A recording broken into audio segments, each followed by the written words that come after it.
పర్యటనపై మరోమారు స్పందించారు టీపీసీసీ చీఫ్ మహేష్ కుమార్ గౌడ్. సినీ నటుడిగా పవన్, చిరంజీవికి తాను కూడా అభిమానేనే అని అన్నారు. గతంలో తెలంగాణపై పవన్ చేసిన అనుచిత వ్యాఖ్యలపై వివరణ ఇచ్చాకే ఇక్కడ అడుగు పెట్టాలి అనంటూ సూచిస్తున్నారు మహేష్ కుమార్. బీజేపీకి కూడా పవన్ కాళ్లపై మోకరిల్లాల్సిన దుస్థితి ఏంటి అని కూడా నిలదీశారు మహేష్ గౌడ్. బీజేపీకి ఓట్లు పడే ప్రసక్తే లేదు, ఆ పార్టీ అధ్యక్షుడికే దిక్కు దివాణం లేదు అనంటూ అన్నారు టీపీసీసీ చీఫ్ మహేష్ గౌడ్.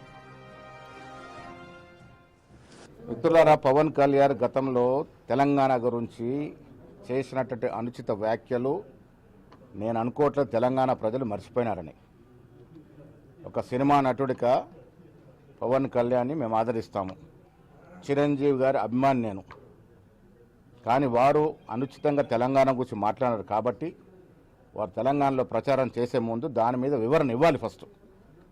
ఇలా బీజేపీ వాళ్ళు పవన్ కళ్యాణ్ దగ్గరికి వెళ్ళి మోకరిల్లాల్సిన పరిస్థితి ఎందుకు ఏర్పడింది అంటే మీకు దిక్కు దివాణం లేదు. ఈ రాష్ట్రంలో బీజేపీ అధ్యక్షుడు కానీ నాయకులకు కానీ కాళ్ళ బల్పు కట్టుకొని తిరిగితే ఓట్లు పడే పరిస్థితి లేదు. కాబట్టి పవన్ కళ్యాణ్ దగ్గరికి వెళ్ళి మోకరిల్లాల్సిన పరిస్థితి వచ్చిందంటే బీజేపీ దుస్థితి ఏంటో ప్రజలు అర్థం చేసుకోవాలి.